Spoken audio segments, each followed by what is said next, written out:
মা বাবার এমন এক জিনিস, তাদের সাথে বেয়াদবি করলে এটার পরিণাম খুবই ভয়াবহ। তাফসীর ইবনে কাসিরের মধ্যে এসেছে যে আল্লাহ নবী সাল্লাল্লাহু আলাইহি সাল্লাম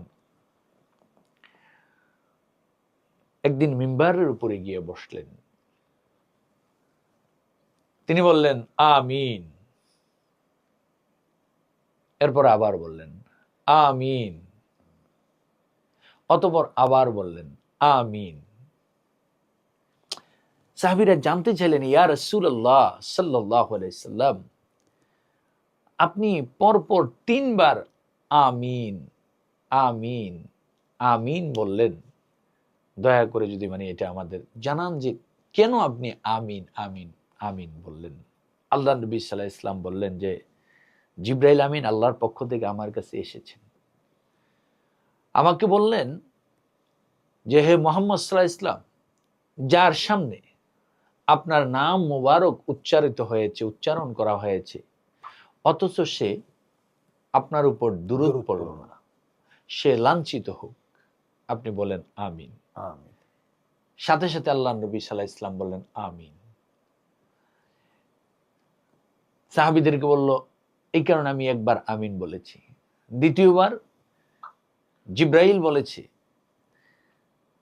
যে যে রমজান পেয়েছে, তার কাছে রোজা এসেছে, আবার রমজান বিদায় হয়ে চলে গিয়েছে, কিন্তু সে নিজের পাপ ক্ষমা করে নিতে পারল না, সে লাঞ্ছিত হোক, আপনি বলুন আমিন।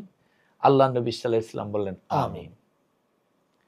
আর তৃতীয়বার আমিন বলার কারণ আল্লাহ নবী ব্যাখ্যা করলেন, বললেন যে জিব্রাইল আমাকে বলল যে হে রাসূল সাল্লাল্লাহু আলাইহি ওয়াসাল্লাম, যার মাঝে পিতা মাতা রয়েছে অথবা তাদের একজন রয়েছে, কিন্তু সে তাদের সেবা যত্ন করে, অর্থাৎ মাতা পিতার সেবা যত্ন করে, তাদের সন্তুষ্টি অর্জন করে জান্নাত নসিব করতে পারলো না, বেহেশত অর্জন করতে পারলো না, সে লাঞ্ছিত হোক, আপনি বলেন আমিন। আল্লাহ নবী সাল্লাল্লাহু আলাইহি ওয়াসাল্লাম বললেন আমিন।